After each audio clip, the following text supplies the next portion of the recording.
The engine raw water cooling hoses needed to be changed and improved upon. The first objective was to reduce the number of hose clamps on the raw water strainer.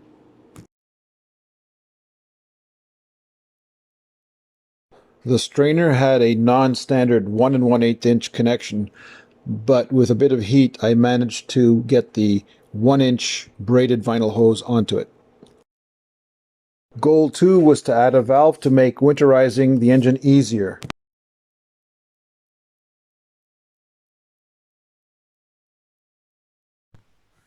I've got the old impeller out.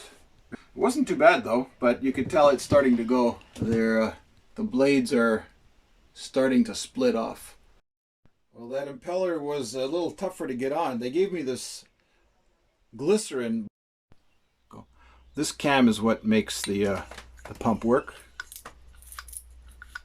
And the gasket also has a spot for the cam, so you got to make sure that lines up. And it goes like that. Since day one, we've been trying to get the boat smell out of our boat. When we finally got around to changing the sanitation hoses, we discovered that the wrong kind was used. The correct sanitation hoses are very expensive and very stiff, but again, the heat gun came to our rescue.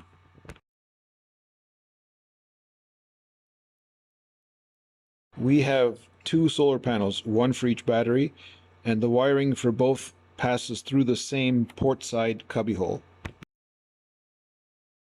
It was time to empty out the sail locker, clean the mud dauber nest, and run the wiring for the starboard panel to the starboard cubbyhole.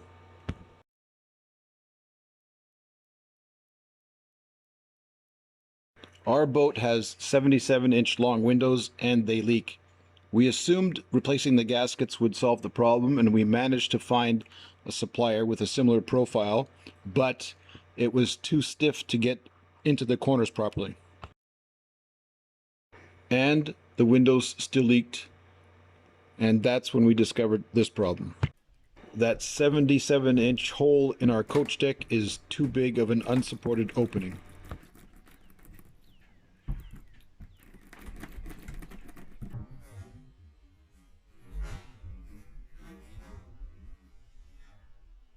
Decided each window should have 3 vertical struts, and we found some 1/4-inch thick scrap metal at the boatyard in which to do this. One of the big drawbacks or disadvantages or flaws of the Tanzer 8.5 is this huge window. It flexes when you're walking outside, and when it flexes, the gaskets don't stay in place and can't do their job. So what I've done is basically created some struts to stop the flexing, which should let the gasket do its job and prevent leaks on the window.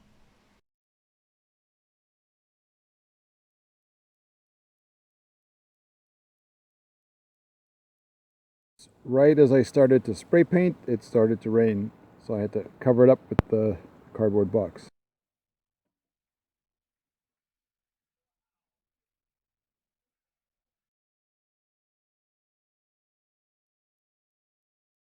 Our 12-volt cooler wedged into the quarter berth and powered by a portable power pack was not the ideal solution. We needed something more secure and more permanent. Since we weren't comfortable using our 40-year-old 2-burner alcohol stove, its location was ideal.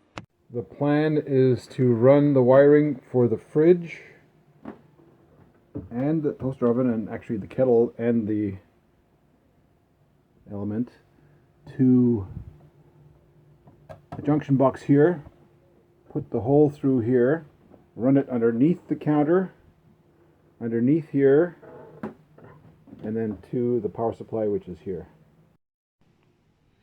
This 3-way switch failed on us.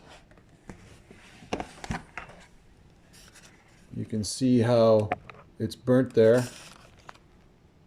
So I have to desolder it, and I'm going to replace it with a much sturdier switch.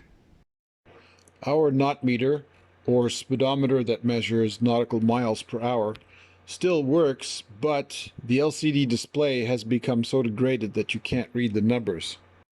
An easy fix, but no luck finding parts. The easy fix was to abandon it, cover the hole, and use our portable GPS to get boat speed.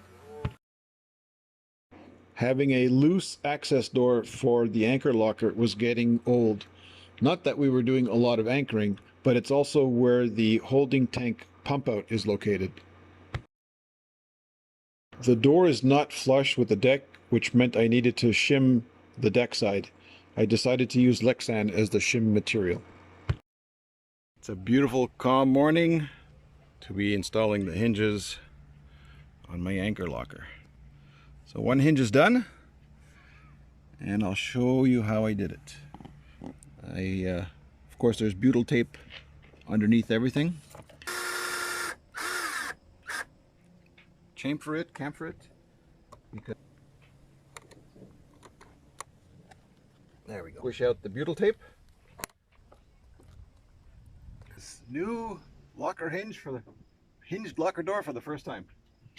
Oh yeah.